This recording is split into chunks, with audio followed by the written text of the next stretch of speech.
ঘরে থাকা বিভিন্ন রকম সবজি দিয়ে পাঁচমিশালি সবজি রান্না খেতে কিন্তু দারুণ লাগে। কখনো কখনো খিচুড়ি, ভাত, রুটি কিংবা পরোটার সাথেও এই সবজিটা কিন্তু দারুণ যায়। আজকে আমার ঘরে যেসব সবজিগুলো আছে চলুন তাই দিয়ে পাঁচমিশালি সবজিটা রান্না করা যাক। এখানে আমি আলু, বেগুন, ঝিঙে, পুঁই শাক, মিষ্টি কুমড়ো, টমেটো এবং কলার থোর কেটে নিয়েছি। সাথে রয়েছে ছোলার ডাল। কলার থোরটা অনেকেই হয়তো চেনেন না। কলার থোর হলো কলা গাছের কাণ্ডের ভিতরে একটি সাদা অংশ। এই থোরটা কিন্তু বাজারে কিনতে পাওয়া যায়। 5 টাকা কিংবা 10 টাকা দিয়ে আপনারা কিন্তু অনেকটা পরিমাণে থোর কিনতে পারবেন। এই কলার থোর খাওয়াটা কিন্তু আমাদের শরীরের পক্ষেও ভীষণ উপকারী। এর মধ্যে রয়েছে প্রচুর পরিমাণে আয়রন। অনেকের কাছে এই সবজিটা নতুন হতে পারে, তাই এই কলার থোর কিভাবে কাটতে হয় সেটা আপনাদেরকে দেখিয়ে দিচ্ছি। এই দেখুন, এরকম গোল গোল করে কলার থোর কাটার সময় দেখবেন সুতোর মতো একটা পদার্থ বেরিয়ে আসবে। তখন আঙ্গুলে পেঁচিয়ে নিয়ে এভাবে কাটলেই কিন্তু কলার থোর কাটা হয়ে যাবে। আর পাঁচমিশালি সবজি রান্না করার সময় এই কলার থোরটা দিলে যখন খাবেন তখন দেখবেন মুখের মধ্যে কলার থোরটা পড়লে খেতে দারুণ লাগে। তো চলুন, এখানে আমার কলার থোর কাটা হয়ে গেছে। আর এরকম একটু বড় বড় সাইজ করে কিন্তু আমি এই সবজিটাকে কেটে নিলাম। এবারে চলে এলাম কড়াইতে। আমি সর্ষের তেল গরম হতে দিয়েছিলাম। তাতে ফোড়নের জন্য দিয়ে দিলাম শুকনো লঙ্কা এবং তেজপাতা, সাথে দিয়ে দিলাম 2টো দারচিনি এবং সেই সাথে অল্প পরিমাণে একটু পাঁচফোড়ন। এবার ফোড়নটাকে খুব সুন্দরভাবে ভেজে নেব, কারণ ফোড়ন যত ভালো ভাজা হবে তত কিন্তু ফোড়নের ঘ্রাণটা যেমন সবজির মধ্যে ঢুকবে তেমনি খেতেও অনেক টেস্ট হবে। প্রথমে আমি আলুগুলোকে ভেজে নিচ্ছি। আলু যেহেতু একটু শক্ত ধরনের সবজি, তাই আলুগুলোকে প্রথমে 2 মিনিট একটু ভেজে নিলাম। তারপর দিয়ে দিচ্ছি মিষ্টি কুমড়োগুলোকে। মিষ্টি কুমড়ো আমি একটু বড় বড় সাইজ করে কেটে নিয়েছি। তারপরে এই আলুর সাথে আরও 3-4 মিনিট আমি মিষ্টি কুমড়োকে ভেজে নিচ্ছি। গ্যাসের আঁচটাকে আমি মিডিয়াম হিটে রেখেছি। এবারে বাকি যেসব সবজিগুলো রয়েছে সেগুলো সব আমি কড়াইতে দিয়ে দিলাম। এই বাকি সবজিগুলো কিন্তু একদমই নরম ধরনের সবজি, তাই এটা কিন্তু তাড়াতাড়ি সেদ্ধ হয়ে যাবে। এখনো পর্যন্ত সবজিতে আমি কোনো রকম লবণ হলুদ ব্যবহার করিনি।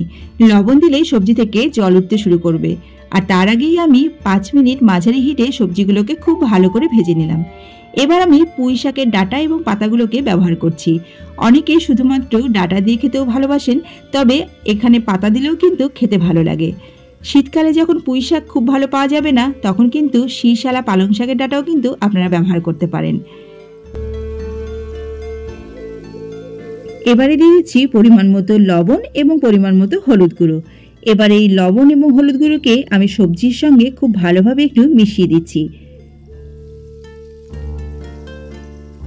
গ্যাসের আঁচটাকে মাঝারি হিটে রেখে বেশ কিছুক্ষণ এখন আমি এই সবজিটাকে নেড়ে চেড়ে নিচ্ছি। এবারে আমি এই সবজির মধ্যে দিয়ে দিচ্ছি ছোলার ডালগুলোকে। এই ছোলার ডালটা আমি 10 মিনিট ভিজিয়ে রেখেছিলাম। এতে করে ছোলার ডালটা কিন্তু খুব সহজে সেদ্ধ হয়ে যাবে। পাঁচমিশালি সবজির মধ্যে এই ছোলার ডাল অ্যাড করলে কিন্তু খেতে দারুণ হয়। আপনারাও দিয়ে দেখবেন, আশা করছি আপনাদের খেতেও খুব ভালো লাগবে। চলুন, বেশ কিছুক্ষণ তো আমি সবজিটাকে একটু নেড়ে চেড়ে নিলাম।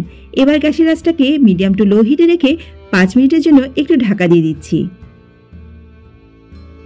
ফিরে এলাম বন্ধুরা মিনিট 5 পরে। ঢাকনাটা খুলে আপনাদেরকে দেখাচ্ছি।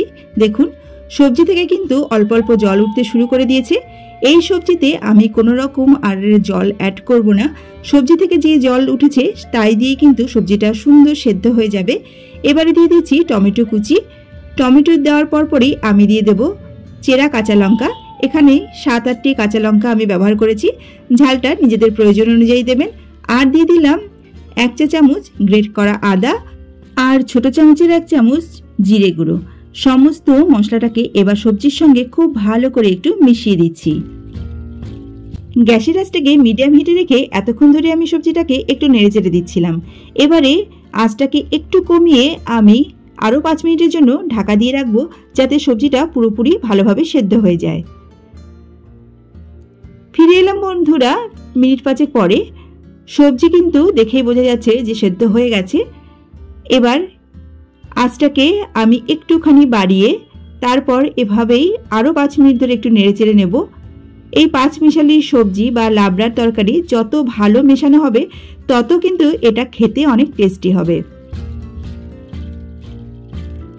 তরকারিতে আরও ভালো স্বাদ আনার জন্য এখন ব্যবহার করছি 1/2 চা চামচ চিনি। এই লাবড়ার তরকারি বা পাঁচমিশালি তরকারিতে অল্প পরিমাণে একটু চিনি দিলে খেতে কিন্তু দুর্দান্ত হয়। যারা চিনি খেতে একদমই চান না তারা কিন্তু নাও দিতে পারেন।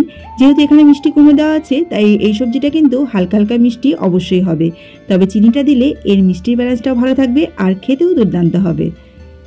চলুন, চিনিটাকে তো খুব ভালো করে একটু মিশিয়ে দিয়েছি, এবারে দিয়ে দিচ্ছি ভাজা মশলা। এই ভাজা মশলাটা সবসময় ঘরে তৈরি করে রাখি। এরকম নিরামিষ তরকারিতে বা অন্যান্য যেসব তরকারি রান্না হয় তাতে এই ভাজা মশলা লাস্টে দিলে খেতে কিন্তু অনেক ভালো হয়। এই ভাজা মশলাটা যেভাবে তৈরি করতে হয় সেটা আপনাদেরকে বলে দিচ্ছি। গোটা জিরে, গোটা ধনে, শুকনো লঙ্কা, তেজপাতা, লবঙ্গ, গোলমরিচ, এলাচ, দারচিনি সমস্ত কিছু শুকনো খোলায় ভেজে নিয়ে একটু গুঁড়ো করে নিলে কিন্তু ভাজা মশলা একদম রেডি। বাড়িতে নিরামিষ রান্না বলুন বা অন্যান্য অনেক রান্নাতেই কিন্তু এই ভাজা মশলাটা দিলে খেতে অনেক বেশি টেস্টি হয়। এবারে দিয়ে দিচ্ছি হাফ চা চামচ ঘি। নিরামিষ তরকারিতে একটু ঘি না দিলে মনে হয় যেন কি একটা কম পড়েছে। আসলে ঘিয়ের ব্যবহার করলে যেমন তরকারির স্বাদটাও বেড়ে যায়, সেই সাথে এর কিন্তু দারুণ একটা ঘ্রাণ যোগ হয়। চলুন, ঘিটা খুব ভালোভাবে তরকারির সঙ্গে আমি মিশিয়ে নিচ্ছি।